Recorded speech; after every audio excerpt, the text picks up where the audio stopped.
She scoffed at my wedding photo on his desk, called me worn out. He laughed it off. She's just teasing. So I mailed her a canvas print.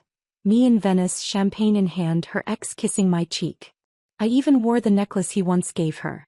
Heard she cried in the office kitchen. She's just worn out in this picture, isn't she? Not exactly magazine material. The words hung in the air of Brett's office as I stood frozen in the doorway, brown paper lunch bag clutched in my suddenly sweaty palm. Monica hadn't noticed me yet, her manicured finger tapping our wedding photo on my husband's desk as she leaned over it, speaking to someone on her headset. My throat tightened as I recognized the silver frame I'd carefully selected just 6 months ago. Brett had insisted on displaying it prominently. "So I can see your face when you're not here," he'd said. "I mean, look at those dark circles." "Honeymoon must have been exhausting," Monica continued with a throaty laugh, adjusting her perfectly tailored blazer. "Or maybe marriage already took its toll." I cleared my throat, stepping into the office. "The lunch I promised," I announced, my voice steadier than I felt. Monica's head snapped up, those calculating blue eyes widening for just a fraction of a second before her practiced smile appeared. "Lindsay. What a surprise," she cooed, straightening to her full height, at least 3 inches taller than me in her stilettos. "Brett stepped out for a meeting. Should be back in 10. "I heard what you said." The words tumbled out before I could stop them, surprising even myself with their directness. The homemade turkey club sandwiches suddenly felt childish in their wax paper wrapping. Monica blinked once, then twice before her smile widened. "About the photo? Oh honey, I was just chatting with my friend about wedding pictures in general. You know how they never quite capture us at our best." She didn't even have the decency to look embarrassed. I set the lunch bag on Brett's desk, carefully positioning it next to the silver frame. Our wedding day, me in my mother's restored lace gown, Brett looking handsome and nervous in his charcoal suit. I didn't look worn out. I looked happy. "Brett should be back soon," Monica repeated, sliding back to her desk just outside Brett's door. "I'll let him know you're here." I sank into Brett's leather chair, my fingertips tracing the edge of our photo. 6 months married after 3 years of dating. Brett's promotion to regional sales manager had come just 2 weeks after our honeymoon, bringing us to this sleek midtown office with its view of Manhattan and bringing Monica into our lives as his newly assigned executive assistant. "Sweetheart. What a surprise." Brett's voice boomed as he entered, portfolio tucked under his arm. His smile was genuine, crinkling the corners of his eyes as he leaned down to kiss me. He smelled of coffee and that woodsy cologne I'd given him for Christmas. "I brought lunch," I said, standing to accept his embrace. Over his shoulder I could see Monica watching us, her expression unreadable. "And I heard your secretary commenting on our wedding photo." Brett's smile faltered slightly. "What do you mean?" "She was talking about me looking worn out in our wedding picture. While you were gone." Brett glanced toward Monica, who was suddenly very interested in her computer screen, then back to me. His laugh was dismissive, a sound I'd never heard directed at me before. "Oh, that's just Monica being Monica. She teases everyone. You should hear what she says about my presentation skills." He squeezed my shoulder.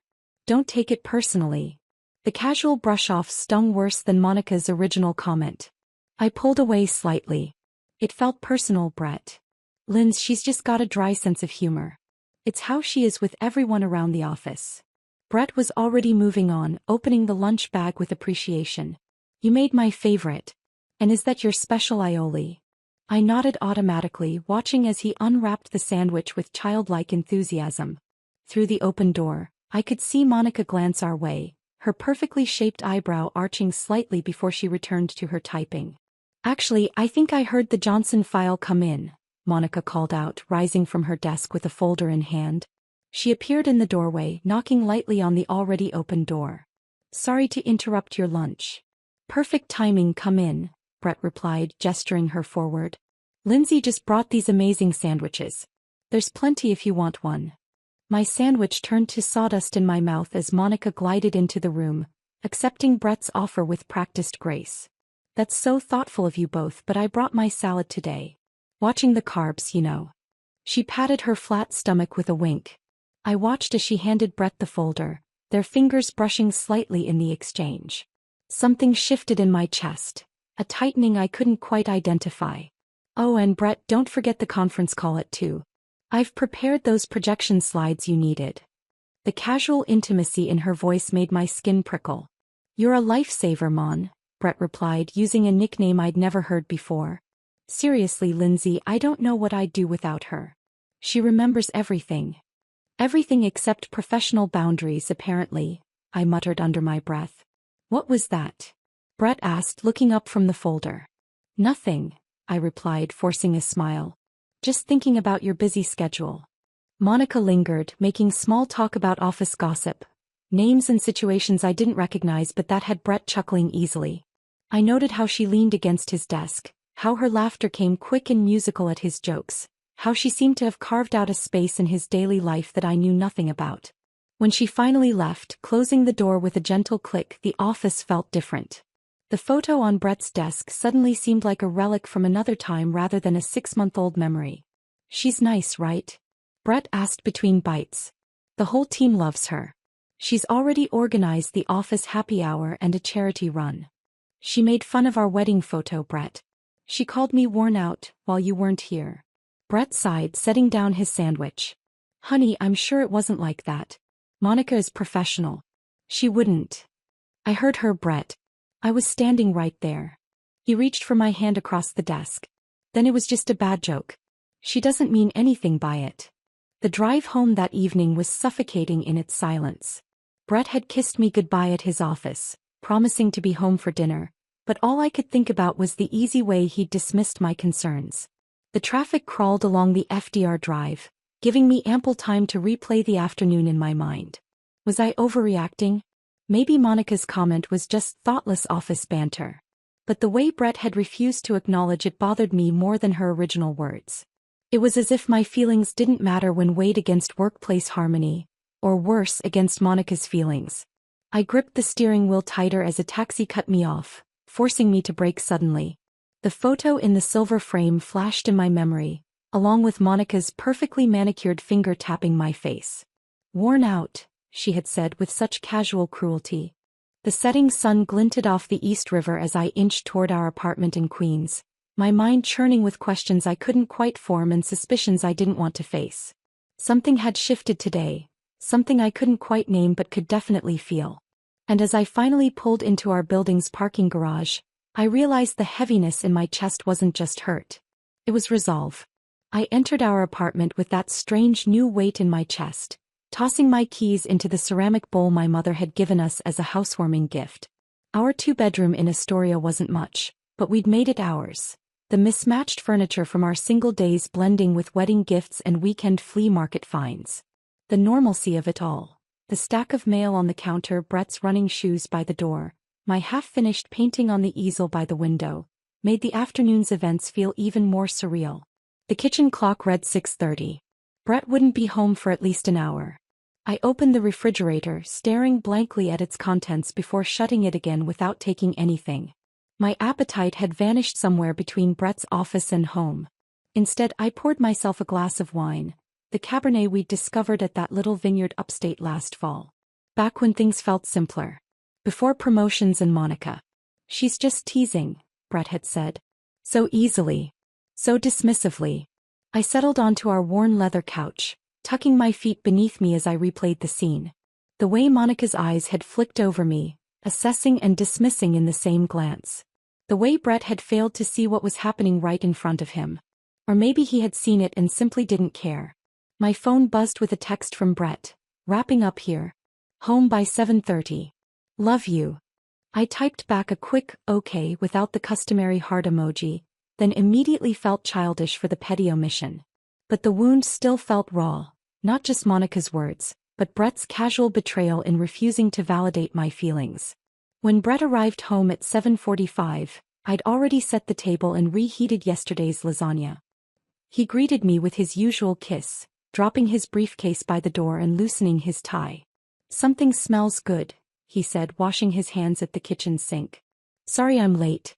The Johnson deal needed some last-minute tweaks.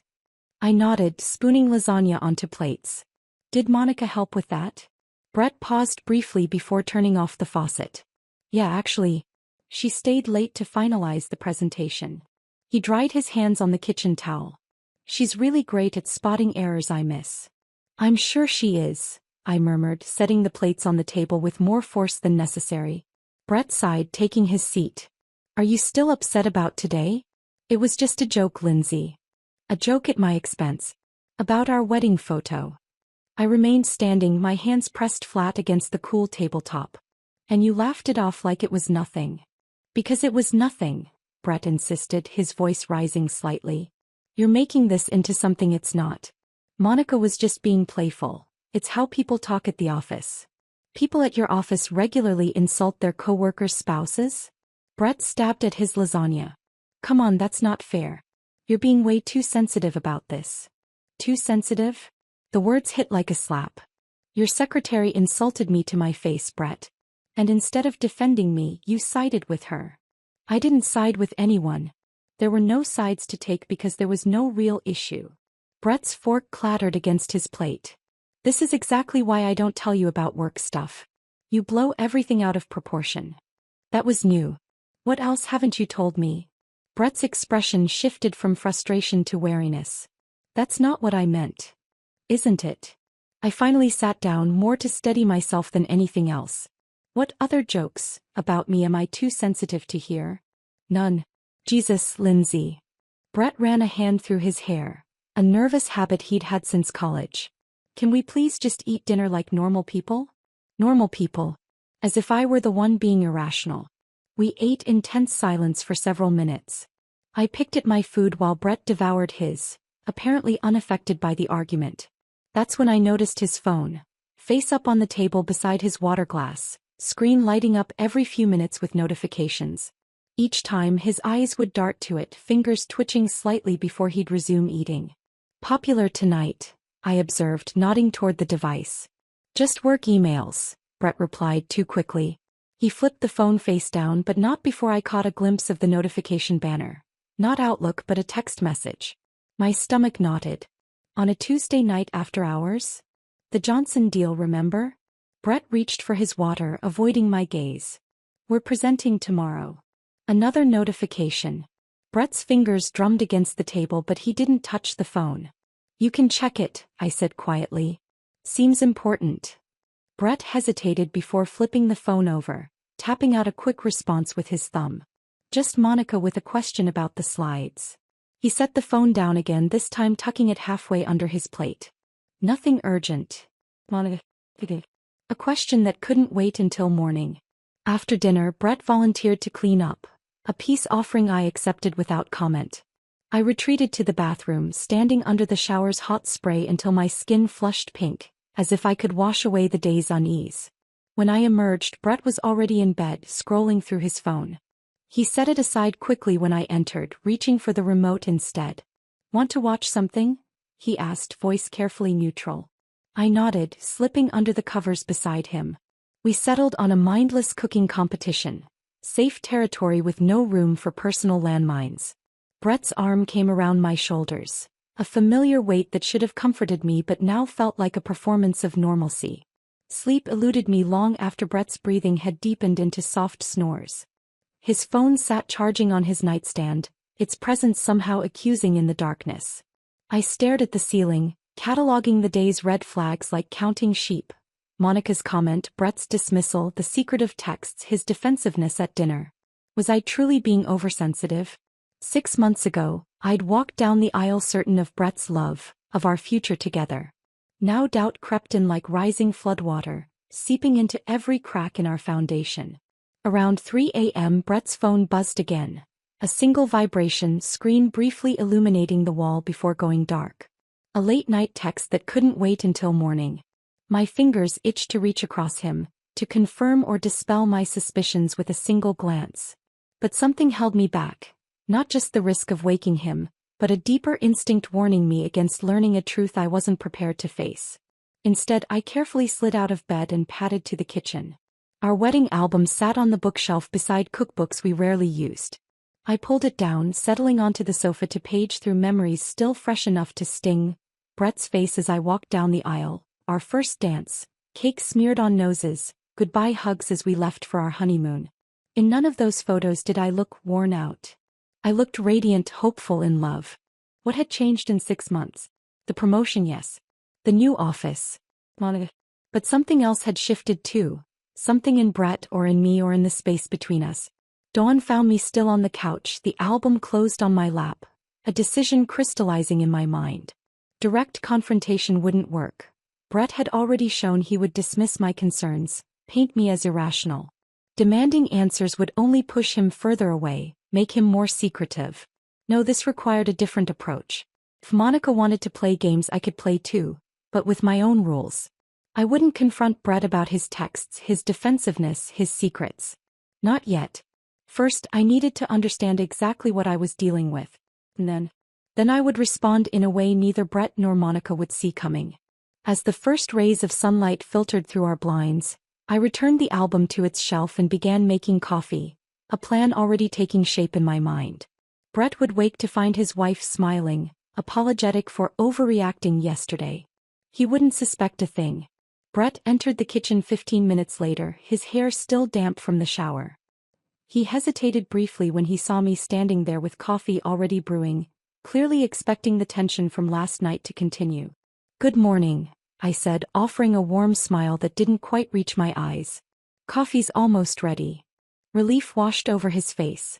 "Thanks, babe. Listen, about last night." "Let's not rehash it," I interrupted, sliding a mug toward him. "I thought about it and maybe I did overreact a little. Office culture can be different from what I'm used to." Brett's shoulders visibly relaxed as he doctored his coffee with cream and sugar. "I appreciate that, Linz. I hate fighting with you." "Me too." I leaned against the counter, watching him over the rim of my mug. "Actually, I was thinking I should make more of an effort to get to know your work friends. Maybe we could plan something." Brett nearly choked on his coffee. "Really? I mean, that would be great. The company picnic is next month. Why wait that long? What about happy hour this week?" I suggested casually. "You're always talking about those Thursday gatherings. You'd want to come to that?" Brett looked both pleased and slightly bewildered. "Yeah, sure. The team would love to meet you." "Great," I replied, dropping a kiss on his cheek as I passed by to grab my phone. "Text me the details." As soon as Brett left for work, I dropped the facade. My smile faded, replaced by focused determination as I opened my laptop at the kitchen table. If I was going to understand what I was dealing with, I needed information, not just about Monica but about the entire office dynamic. The company website revealed little beyond professional headshots and bland bios. Monica's LinkedIn profile was equally uninformative, impressive credentials, a carefully curated work history, and an anodyne, passionate about organizational efficiency tagline. Nothing personal, nothing revealing. I switched to Instagram, searching for her name. Her profile was private, but her profile picture showed her on a beach somewhere tropical, sunglasses perched on her perfect nose.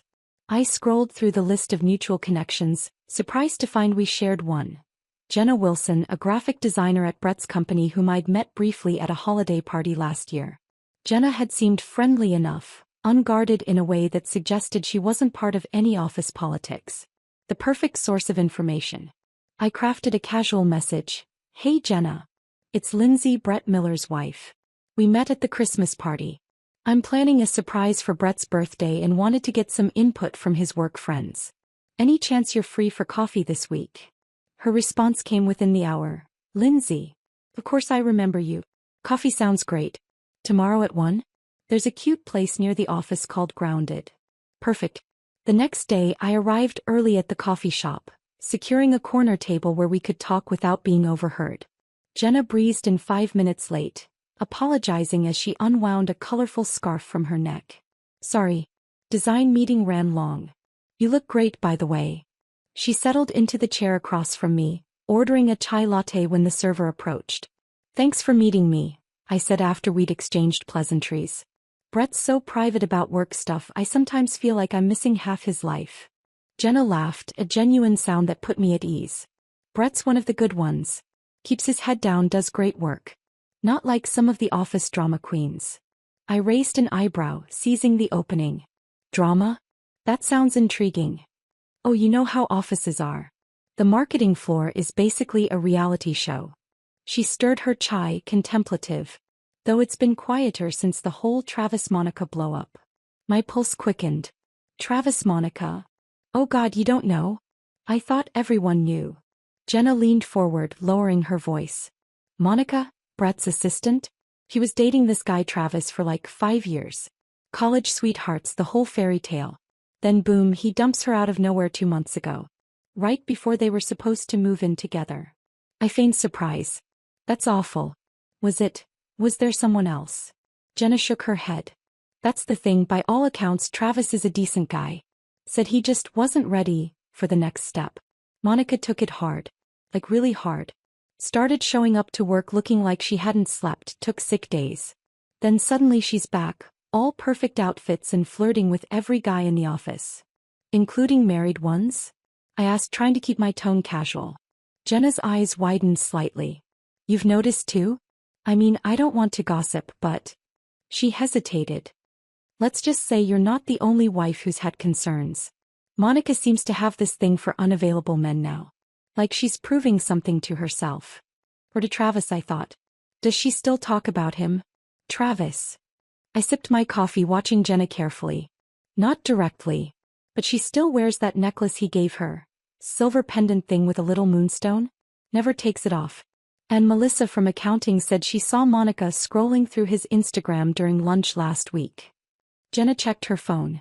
Speaking of lunch, I should head back soon. Just one more question, I said, my mind racing. This Travis, do you know what he does? Where he works?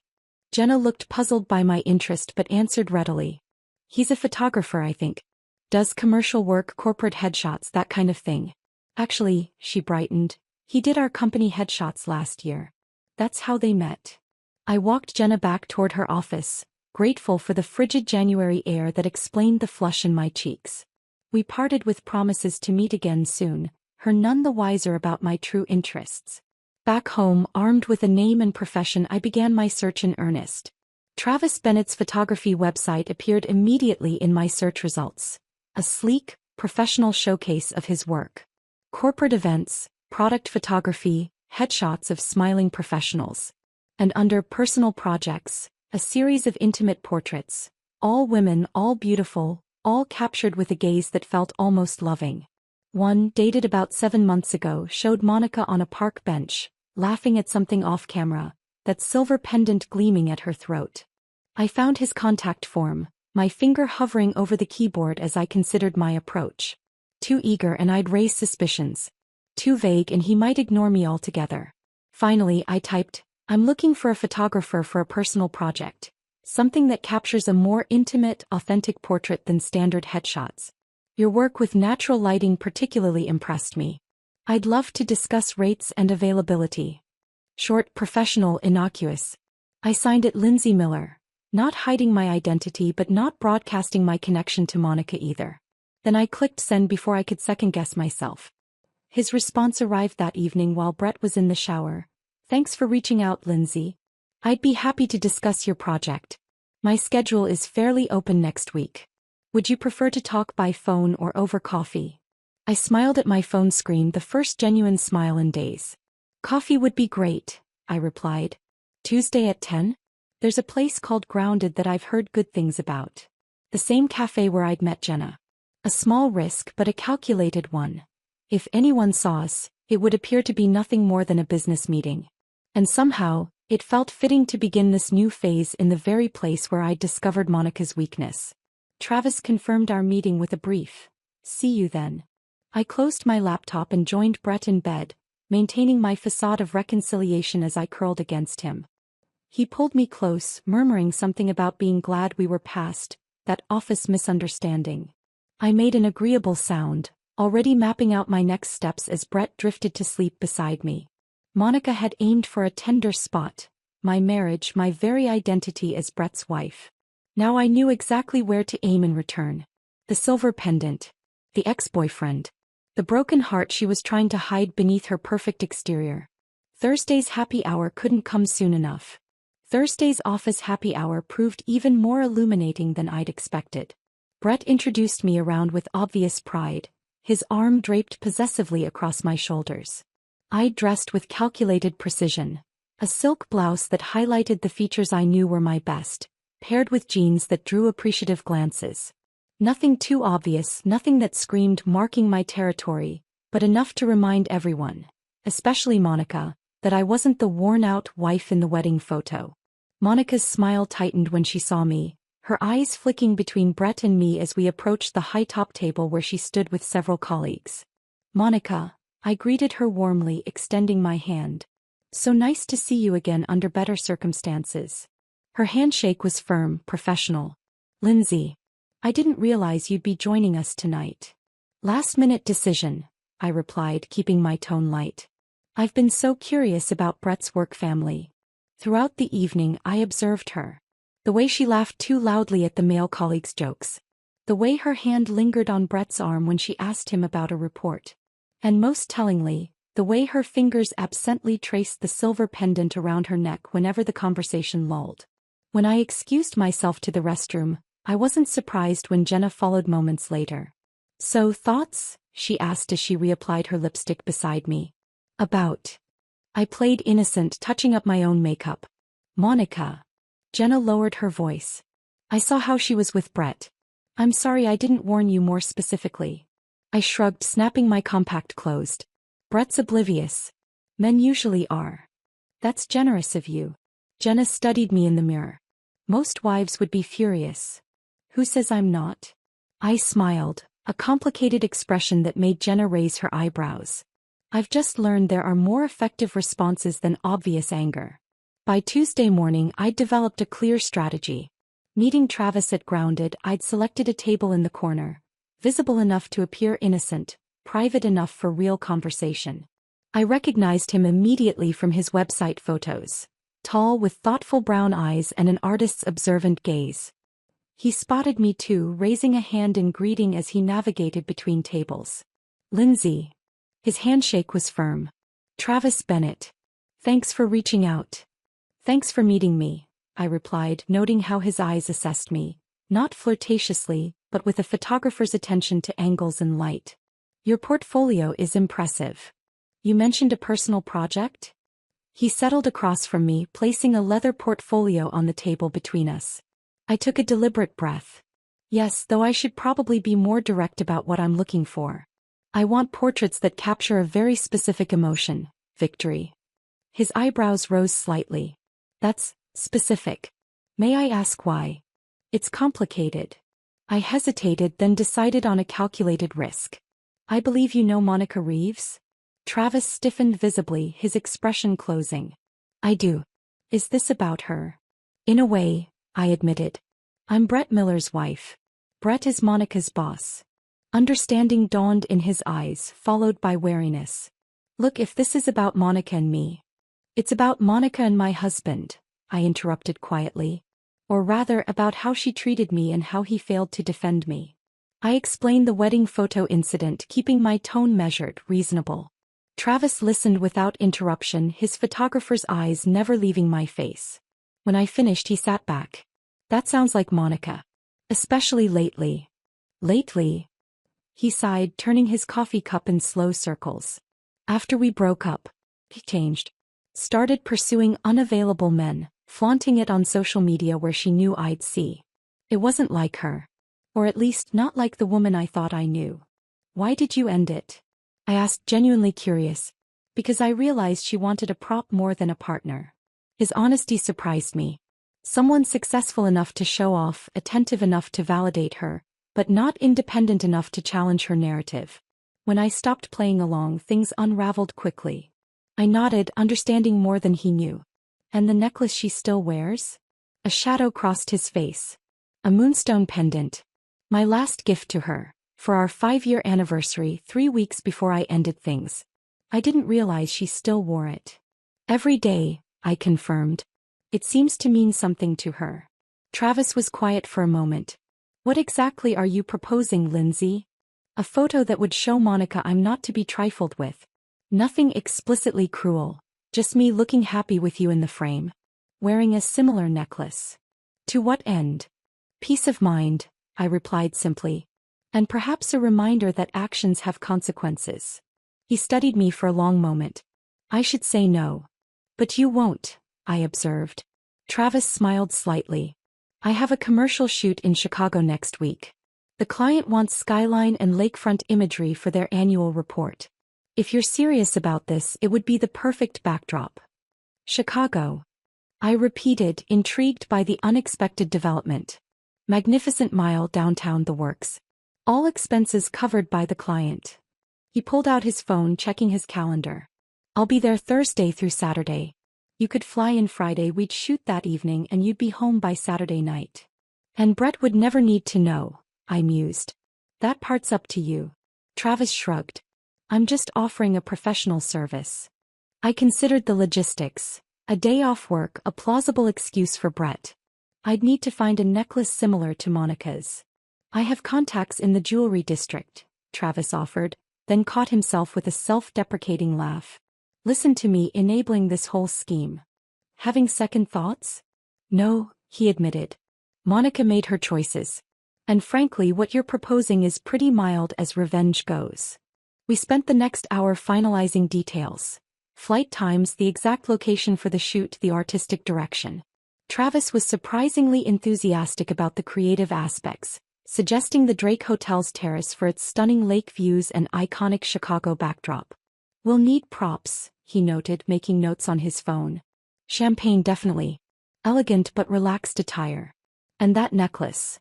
The moonstone should catch the evening light perfectly. I found myself smiling genuinely for the first time in days. You're really getting into this. Professional pride, he replied with a wink. Even revenge photos should be technically excellent. 3 days later, a small package arrived from a Chicago jeweler.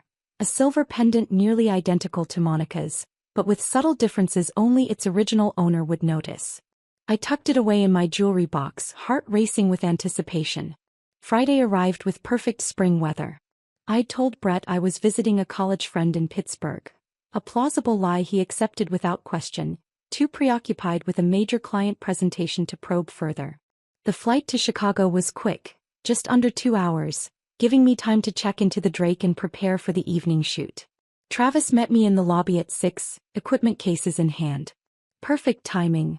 The light will be golden in about 40 minutes. His eyes fell to the pendant around my neck. That's uncanny. Your jeweler friend has excellent taste, I replied, touching the stone self-consciously. The hotel's terrace was everything Travis had promised. Elegant, with breathtaking views of Lake Michigan stretching to the horizon.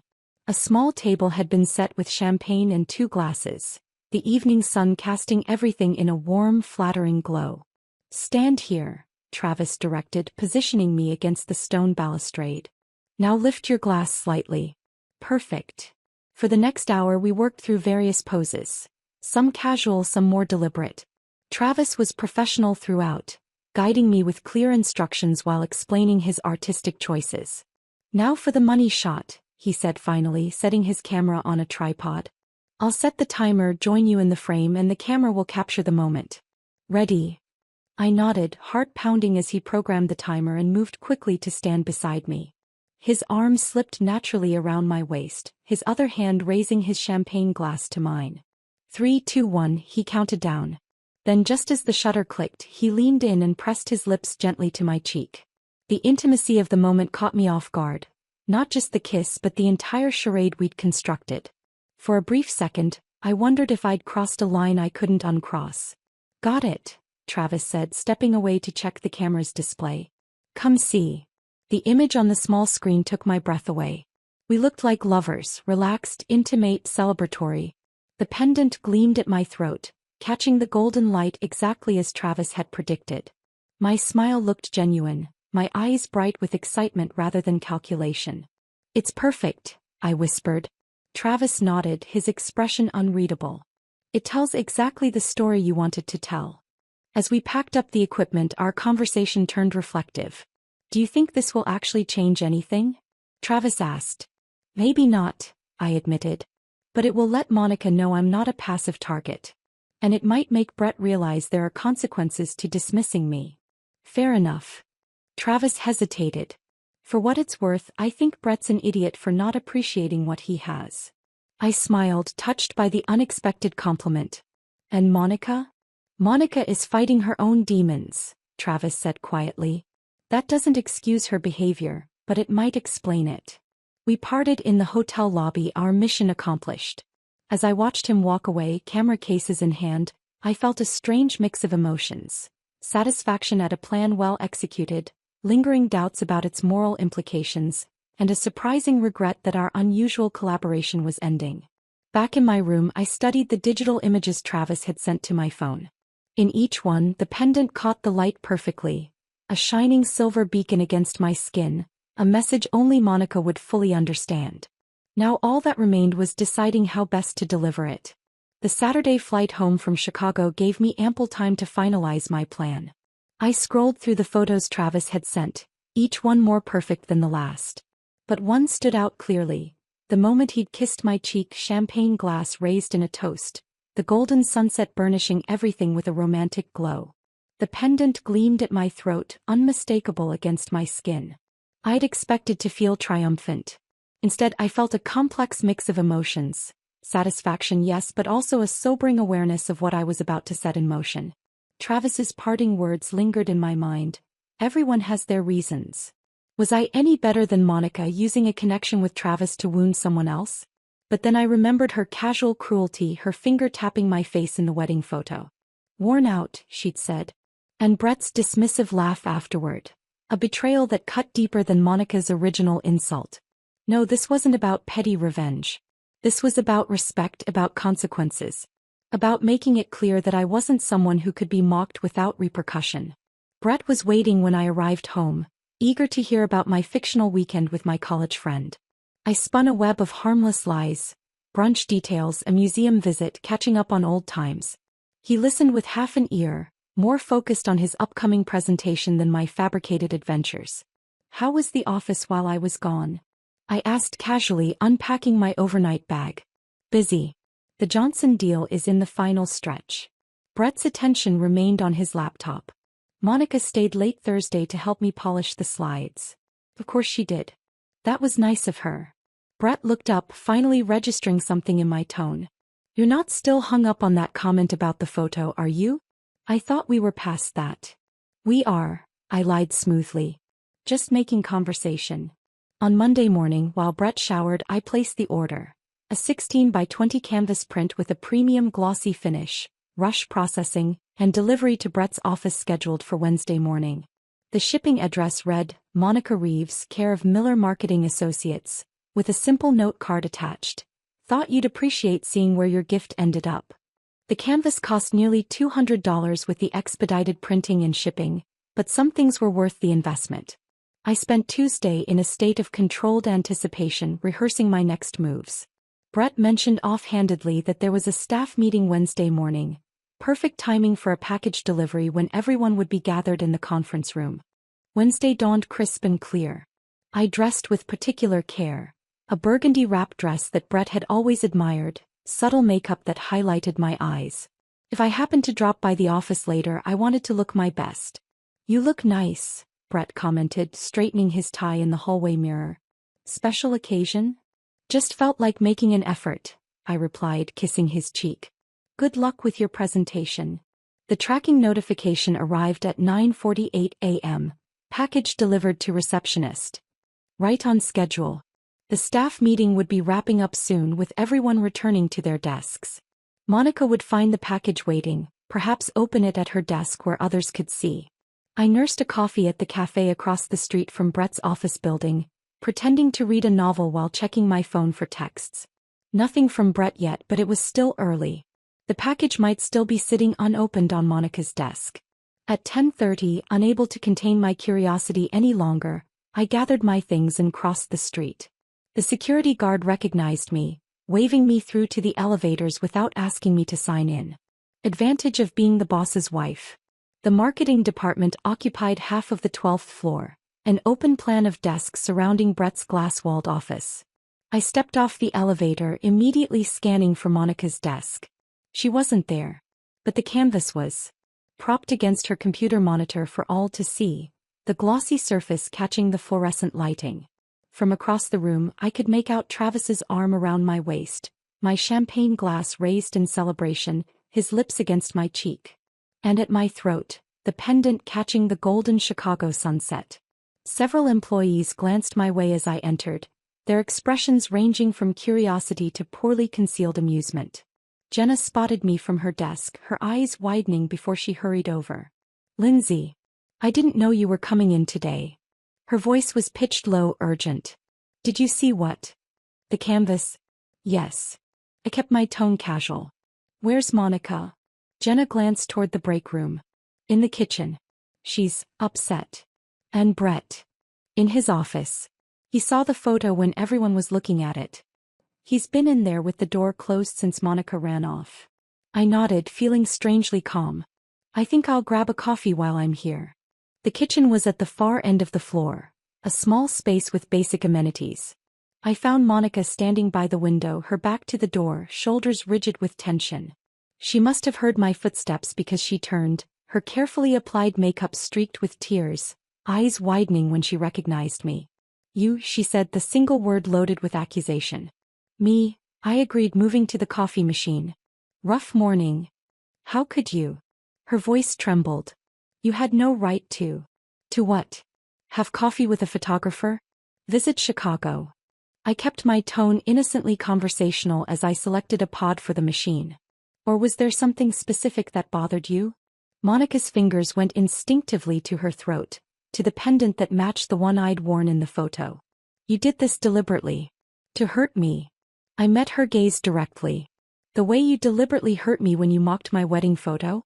When you called me worn out, and laughed about it with my husband? That was different. It was just office talk. And mine was just a vacation photo." I shrugged, taking my coffee. "Interesting how something so casual can still sting, isn't it?" Monica's face crumpled slightly, her polished facade giving way to genuine hurt. "You don't understand what you've done. Travis and I broke up months ago," I finished for her. "According to him, it was because you wanted a prop more than a partner." Sound familiar? The color drained from her face. "He said that. Among other things." I sipped my coffee. "You know what's funny? Neither Travis nor I intended this to be cruel. We just wanted you to understand that actions have consequences. That people aren't pawns in whatever game you're playing." Monica stared at me, speechless for perhaps the first time since I'd met her. "Lindsay." Brett's voice from the doorway startled us both. He stood there, tie loosened, expression unreadable as he looked between us. "Can I see you in my office?" I nodded, setting down my coffee cup. "Of course." As I passed Monica, I paused. "For what it's worth, he kept all your photos. The ones from his personal projects gallery. He still cares what happened to you." The walk to Brett's office felt longer than it should have, colleagues pretending not to watch as we passed. Brett closed the door behind us, the glass walls suddenly feeling very transparent as he turned to face me. "The photo?" he asked, gesturing to a copy of the canvas he'd placed on his desk. "Want to explain?" "Not particularly," I replied, suddenly tired of explanations and justifications. "Do you want to explain why you laughed when your secretary insulted me to my face?" Brett flinched. "That's not the same thing. Isn't it? Both involved publicly embarrassing your spouse." "I didn't publicly embarrass." He stopped, reconsidering. "Okay, maybe I did. But this? A revenge photo with her ex-boyfriend? The necklace? That's calculated, Lindsay. That's cold." "Yes," I agreed simply. "It was." Brett stared at me as if seeing me for the first time. "I didn't think you were capable of something like this." "That's the problem, isn't it? You didn't think about me at all." I moved toward the door. "The question isn't whether I was right to send that photo, Brett. It's why I felt I needed to in the first place." I left him standing by his desk, the glossy canvas between us like a declaration. As I passed Monica's empty desk, I noticed she'd turned the photo face down, hiding Travis's kiss and my triumphant smile from curious eyes. But it was too late. The message had already been delivered, the damage already done. To Monica's carefully constructed image. To Brett's comfortable obliviousness. Perhaps even to my own sense of who I was and what I was capable of. The canvas had spoken volumes. Now we would all have to live with what it had revealed. If this story of sweet revenge had you on the edge of your seat, smash that like button right now. My favorite part was when Lindsay wore Monica's necklace in that perfect photo with Travis. What was your favorite moment? Was it when Monica called Lindsay worn out? Or when Brett dismissed his wife's feelings? Maybe it was the tearful kitchen confrontation at the office? Drop it in the comments below. Don't miss more thrilling stories like this. Subscribe and hit that notification bell so you never miss an upload.